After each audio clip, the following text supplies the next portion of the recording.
Hey everybody, welcome to another edition of Will and Friends Live. Today we have a special guest, Josh Leung of Modern Woodmen. He's a financial advisor, been a financial advisor for now several years in the Orange County and LA County servicing. Josh, thank you so much for joining us.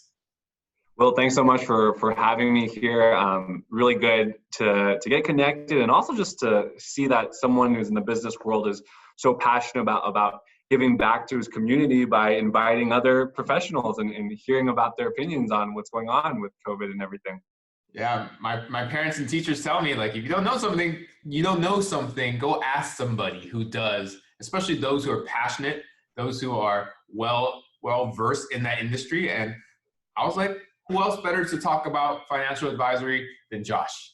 So thank you again Thanks so so much. much for joining us. Tell us a little bit about yourself and tell us a little bit about your company. Sure. So I'm based out of Orange County, Cerritos to be specific, but I kind of go between LA all the way down to South Orange County as far as kind of San Clemente area. I'm representing a firm today called Modern Woodmen. And what's really unique about this firm is it's a fraternal, not-for-profit organization. And the term not-for-profit kind of trips up a lot of people because they say, are you a nonprofit? But you're not for profit. So where's this kind of weird middle ground?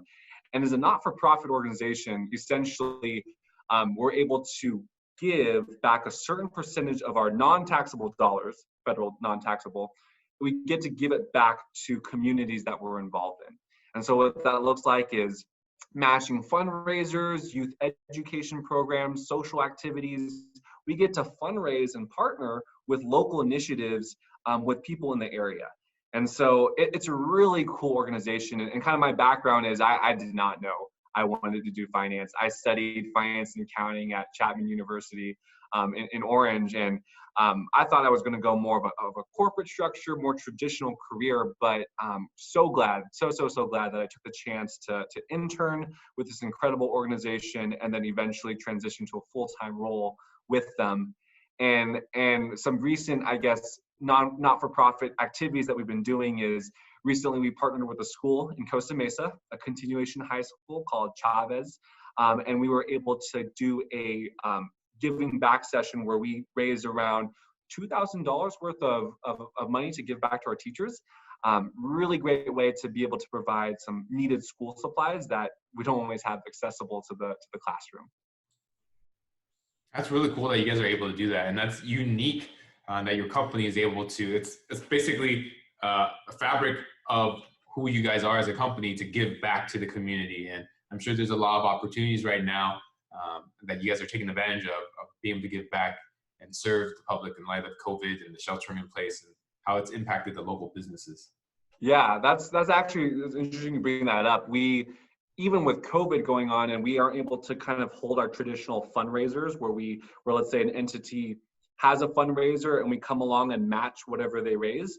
Recently, our organization has still pivoted and said, okay, we can't meet in person to do these fun fundraisers or activities, but we can still financially give. And so what we've done is we've been able to financially support small organizations. I get to apply on their behalf. And so far, we've supported the Pacific Conservatory in Orange.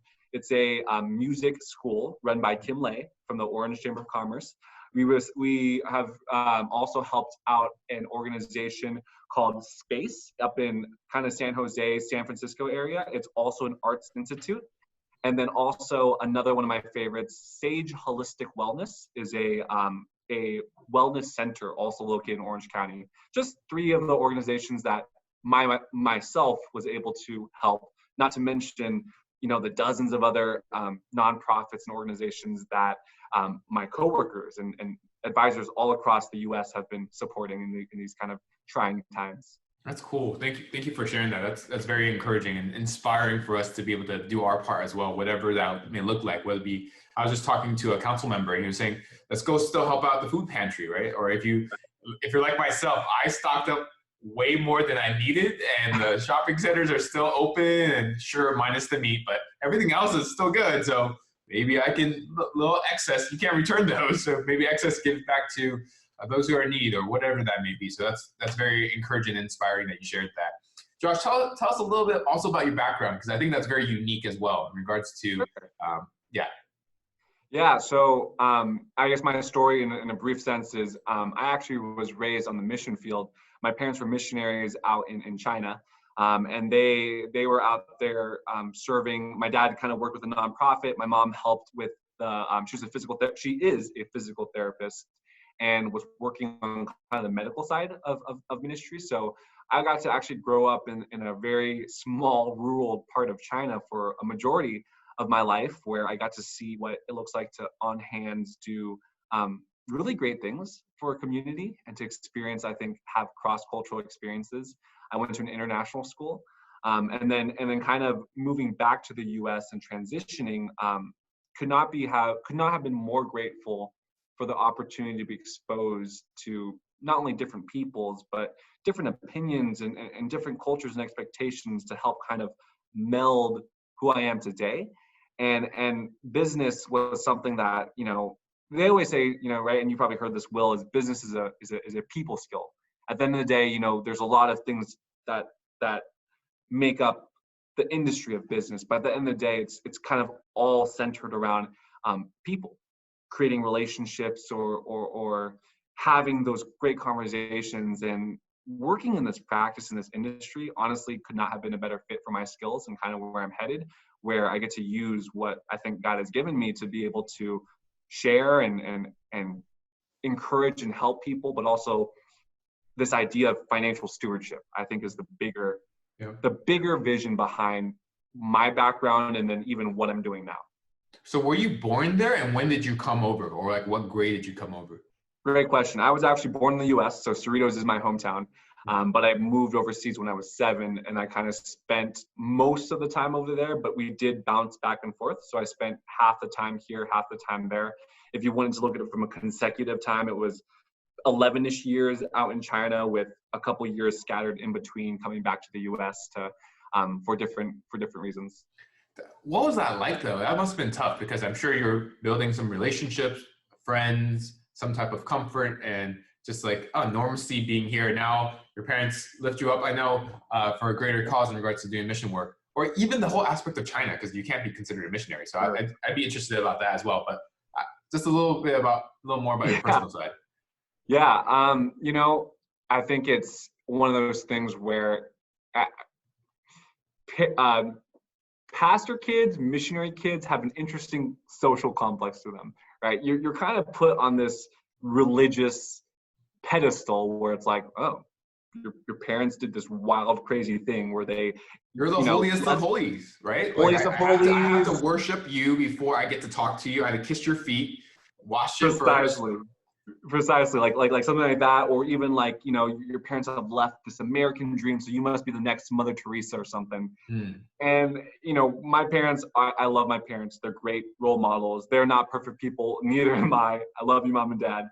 But I think growing up there, in the moment, there were a lot of highs and lows. There were definitely points in my life where I questioned, man, what would it have looked like to just have had a quote unquote normal childhood, having one community, being rooted in one place, instead of having this kind of tumultuous, transitional stage where you're going from one place to another. And on top of that, it's not like you're doing it in your 40s or 50s where you're established, but in your childhood or your transformative years as a teenager, when you're figuring out how to talk to people or make friends. And even though, those were definitely challenging times, there were some definite lows. I'm just blown away by not only God's grace, but I think my parents' obedience to that calling, even though it was difficult. It wasn't like they were unaware of the stress it put on the family and the kids.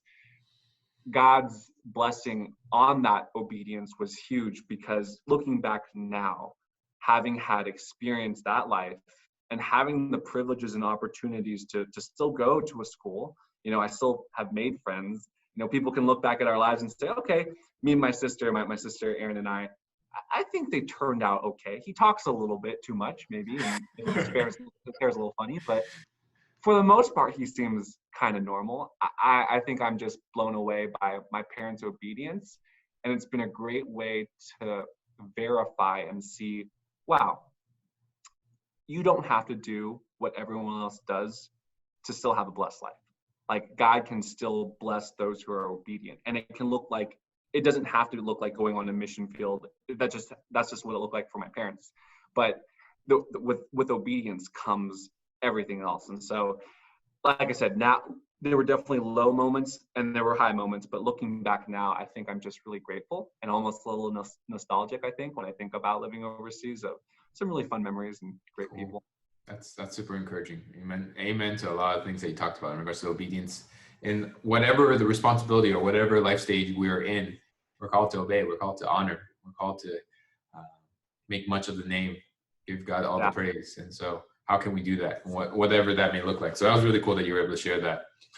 Take a little break because I want to adjust your camera a little bit lower, or if you're able to bend your. Yes. How's that? Yes, perfect. Thank you. Okay. 3, 2, 1. Thanks, Josh. Thanks for sharing that. I'm always interested in people's, like, their upbringing, how they become the way they are now. And so thank you for sharing that. But let's go into the whole financial advisory world and how COVID-19 has impacted your industry or your clients overall. What's that looked like since our lockdown and shelter in place in, was that beginning of March? That's a great question, Will, and I always laugh because probably everyone's tired of hearing what that business email that you get due to these unprecedented times, quote unquote, something. But we are facing, just a different world. And there's a lot of things, especially when it comes to finances, whether it's be it the stock market, the insurance industry, job security, unemployment, business loans, the election. There's just so much in that question, and to unpack that. Some of the main topics that I'm hearing, or that we're discussing with clients, or how they're being affected, is a lot of people are looking, okay, you turn on the news, what do you see? You see the stock market green and red. You're seeing ups and downs. You're hearing certain industries like let's say restaurants and retail are being hit pretty hard, where they need to be in person to continue to facilitate business. So a lot of my clients who are business owners in that space, or clients who are working jobs within that space, are feeling that pressure, whether it's because they got let go and they're on unemployment, or because they're just uncertain what their industry looks like in the future. When it comes to business owners, a lot of people have questions about stimulus checks, right? We've got that 1,200 round one. Is round two coming? And so we do believe that round two is coming. It sounds like Trump and Congress is still trying to figure out what that looks like, but there is hope that a second round is coming. It is paid by the tax dollar, funded by the American tax dollar. So while it is providing some relief, and it can be argued that it is necessary for certain institutions, there is a pressure on the rest of us, and if not just everyone, where we will be paying that later on down the line. And with that stimulus check, there has been questions about, how am I going to get it? Do I have to file for my taxes and all that stuff? And the biggest thing that I wanted to share was, while it's great that we are having stimulus checks, there's also a lot of scammers out there, a lot of opportunities where people can get scammed. And the biggest thing that we're seeing is, if someone hasn't gotten their stimulus check, sometimes a scammer will call in or will send in mail saying, hey, if you haven't gotten this, please reply with your social security info and yada, yada. And just FYI, never respond to those. If you don't have your check for whatever reason, go on to irs.gov, and there's a list, drop-down menu of the different scenarios of why you could potentially not have your check, and then follow those proceeds and prompts. Never respond via mail or by a phone call.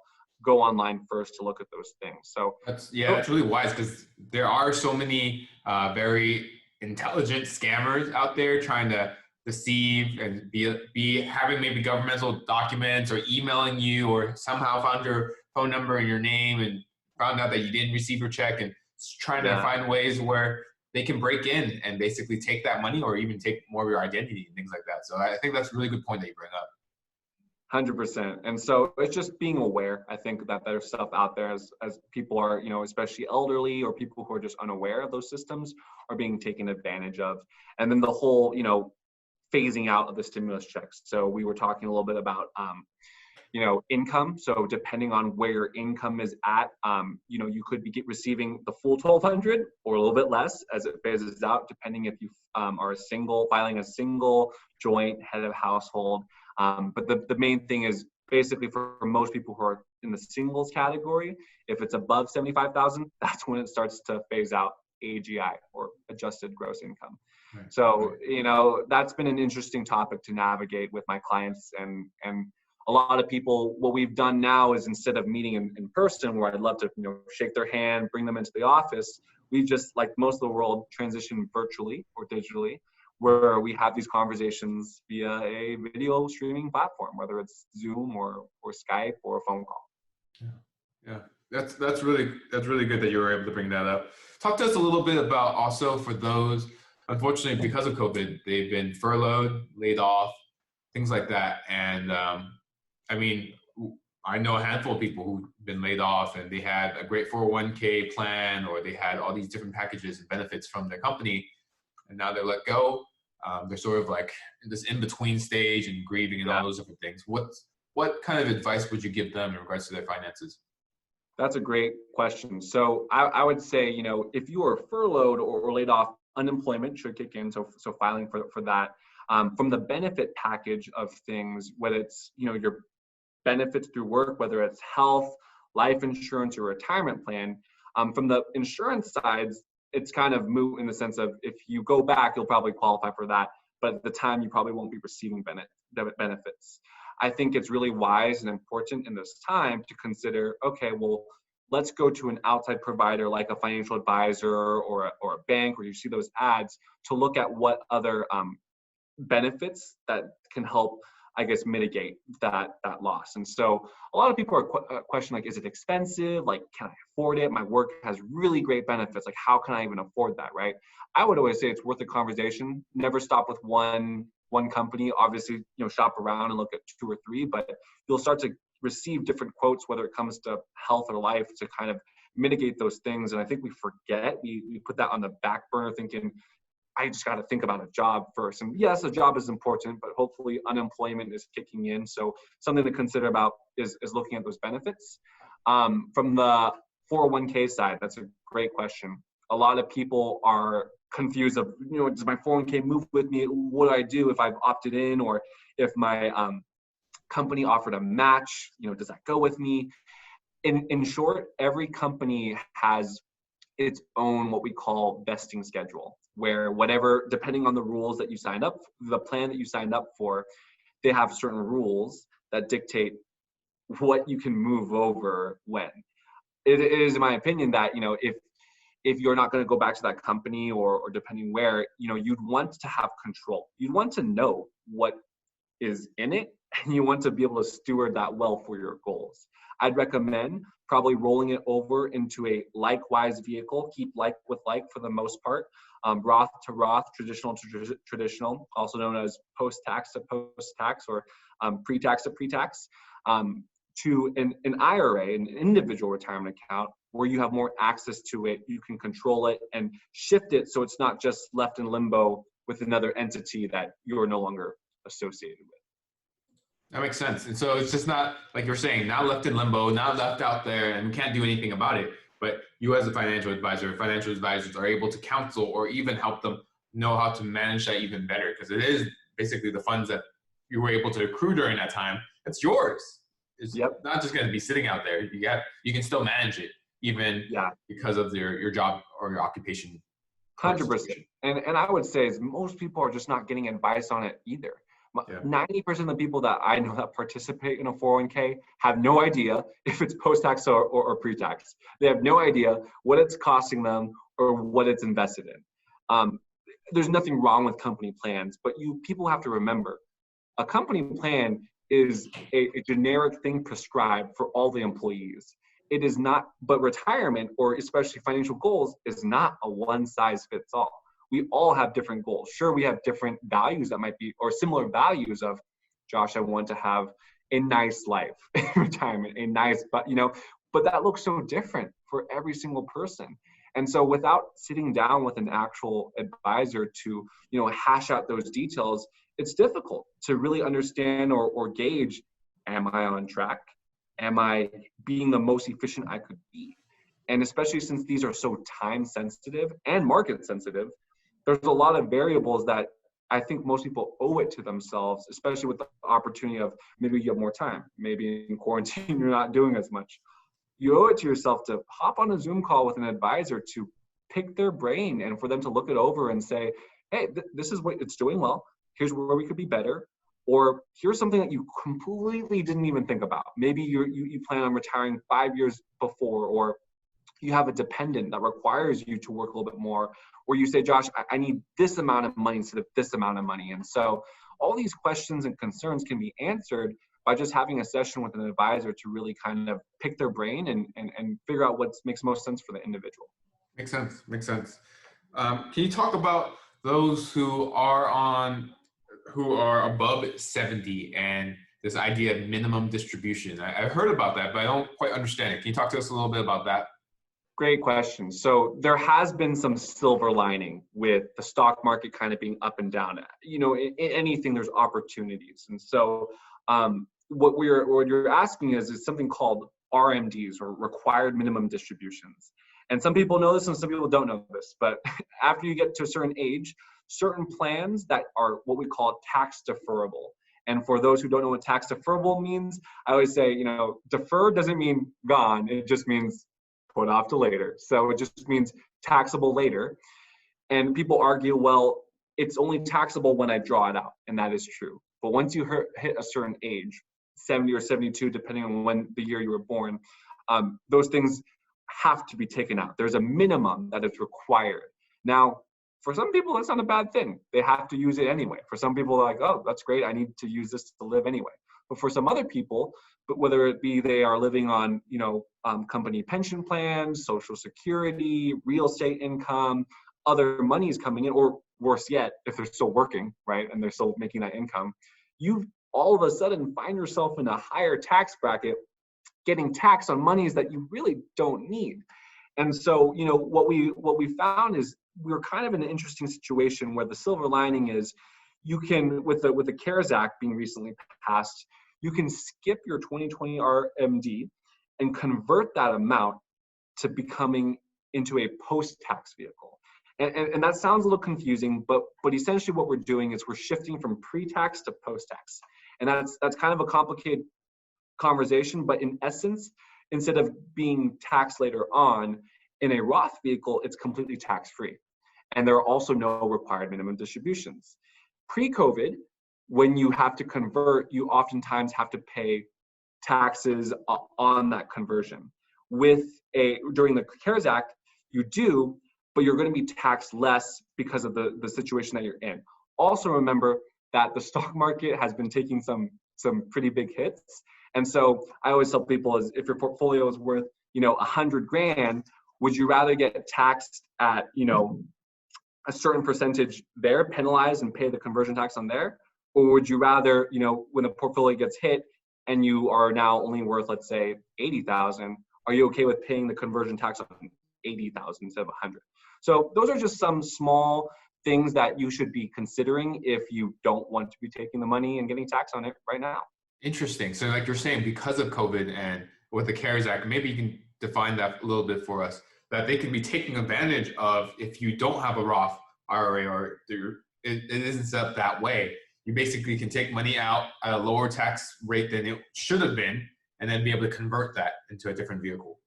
Yeah, and it's a very extensive kind of process to look at and peel back the onion, the different layers. But I would say that the best thing that you could do is you have to ask yourself, am I taking required minimum distributions? Do I need this money? And you'll know if you need this money because you're like, dang, I'm getting taxed a lot. I don't need this. Then I would say the next step is ask an advisor or talk to an advisor. What are some strategies I can talk about to take advantage of where the stock market is today, the CARES Act that is in place, to be able to then potentially convert. And, this is not a scam. It's not trying to take advantage of, you're still going to get taxed, but it's just being efficient about how and where. And especially when I think a lot of people are concerned about how taxes are going, I've always said we can't be certain on anything, but we know that taxes are just going up. And especially with these stimulus checks, which, are good for our economy and are definitely helping people short term, long term, the effects are inflation and greater someone's going to have to pay for it, right? Someone's going to have to pay for it. And I'm all for paying for it if we're using it, but that just means that we're going to have to pay for it. And our generation, my generation, will have to pay more. And so I would, this is not necessarily specific advice to anyone, but just things to consider is when you are sitting down with an advisor or when you're trying to do a plan, just ask yourself the question, do I plan on being taxed more or taxed less later on? And with that, reverse engineer, then what kind of vehicle would make most sense to kind of put yourself in for retirement? That's a great point. Josh, bust out your little crystal ball. Tell us a little bit about what you think where the stock market's going to be in the coming months, or even before the end of the year. I know it's been turbulent. I already saw that beginning of March or end of February. It was like each week it was like down 20%, 14, 15, 20, 22. And it jumped back up and things like that. Where's the stock market? I mean, it fluctuates. It's probably fluctuating right now, but where do you see it? Where's it right now? Where do you see it going? Yeah, let me consult my crystal ball and compliance to make sure that all of that's good. I always say is, no one knows for sure. That's the best thing that I've learned in this market, that there's no certainty. However, I always say creating a portfolio is less about the returns. And this is not a popular opinion, but this is kind of my opinion. Less about the returns and about achieving the goals that you have for each account. That's why I love when you sit down with an advisor, or when you sit down with me and I sit down with my clients, is we really work backwards of let's talk. Yes, we want to get returns and that's all good, but let's talk a little bit about what your specific goal is. And then we can then put you in appropriate stock market options that are most likely to get to that goal. So, yes, a lot of stuff has happened that has affected the market. And for those who have a basic understanding of what affects the market, the short answer, anything and everything. Public opinion, politics, company acquisition, even hearsay, just random things. It's driven by public opinion. And so with COVID, the biggest thing that's kind of affected to the stock market being all shaken up is we are literally in a time where we have never seen this before, where it's not that things were inherently broken, but we just can't be a part of that wheel anymore. In 2008, the wheel was broken. We can all agree with that. Yep. But in 2020, the wheel was still running. There was just no more, the hamsters were just not allowed to go in the wheel to run the wheel. And so with that being said, there's so many uncertainties of different industries that have affected the stock market. And so a lot of people are saying, okay, well, what's the next big thing? What's the next big thing I can invest in and do?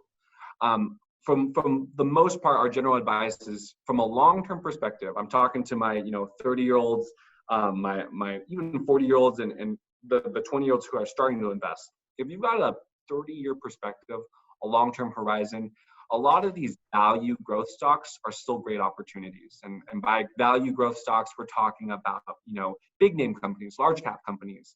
There are certain companies that have done really well in this position, right?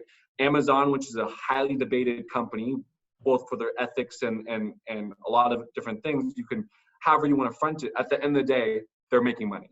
At the end of the day, they have positioned themselves well where they are actually making more in this crisis. And as a stockholder, if you have Amazon stock, that will also increase profits. So large cap companies like Amazon or tech companies like Facebook and Apple, a lot of them before they were trading at a premium. With the stock market, with the first wave of uncertainty, they've kind of fell down.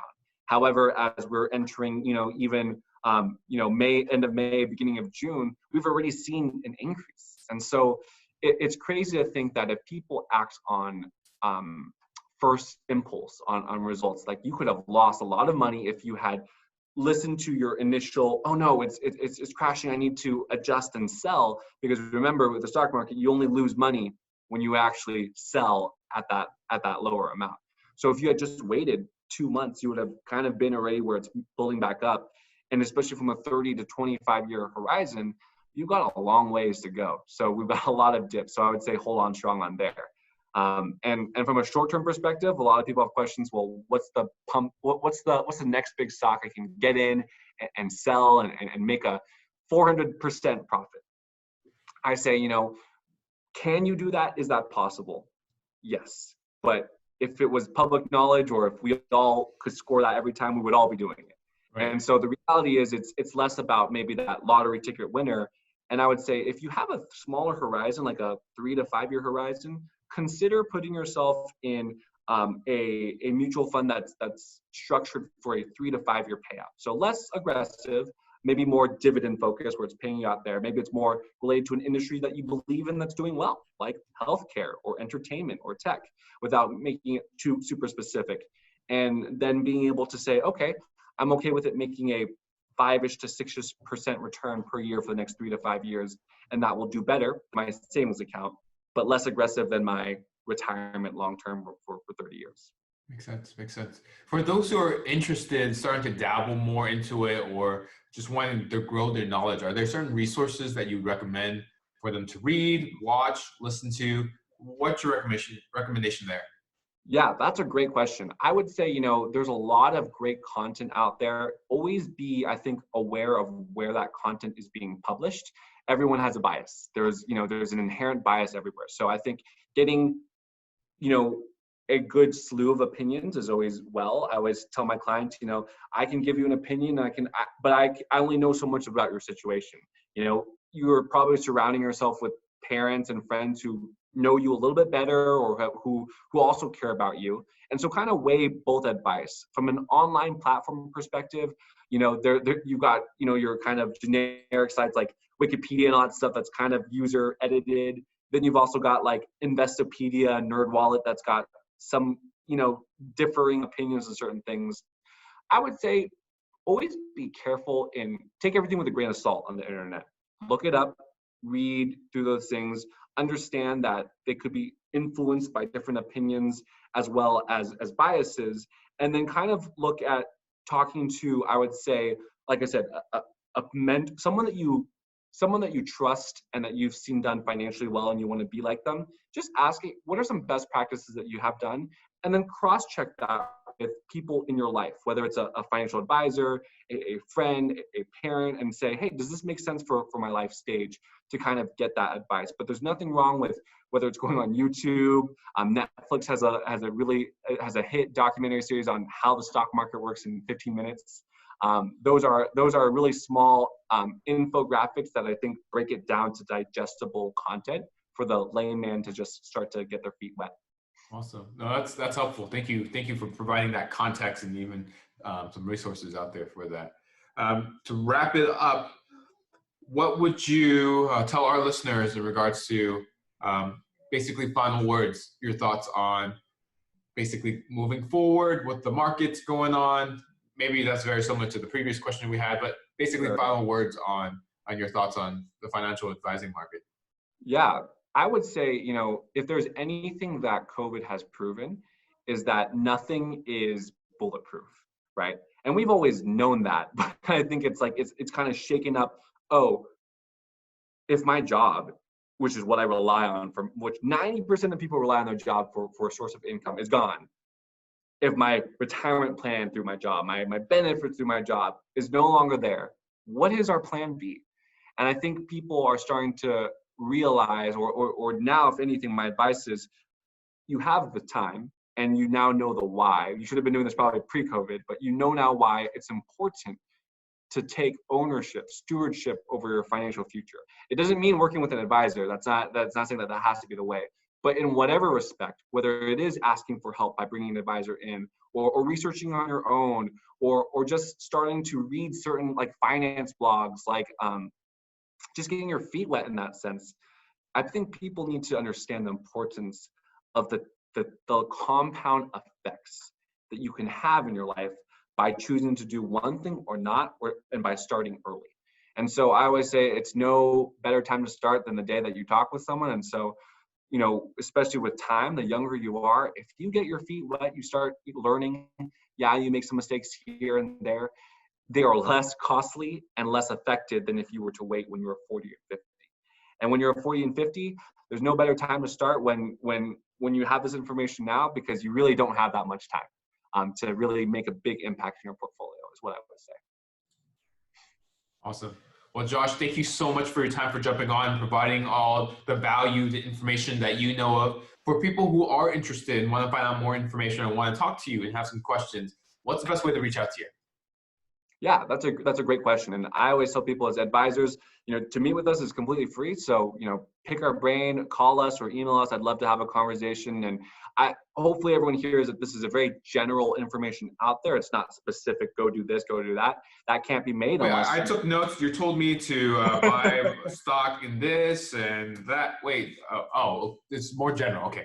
Yeah, that's the part where you bleep out, right? You edit in the video and go, if they want to contact me, we'll have my email attached there, or my phone number. And since maybe depending on who sees this, right, this could be your community, you have my contact info. More than happy to hop on a quick phone call or do a Zoom call, these virtual calls nowadays, to really get in the nitty gritty of someone's personal plan and to peel back the onion layers of what they can be doing and share about maybe some of the blind spots they have. So email or phone number is probably the best way to do that. I know that we'll attach my Facebook page, so they'll have some info on there too. Awesome.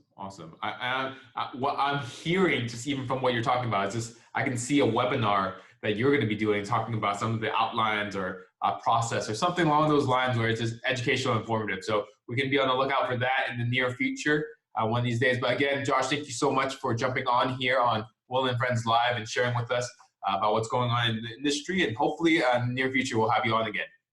Thank you so much, Will, for the opportunity. I think, like I said, it's great that you're doing this for your community.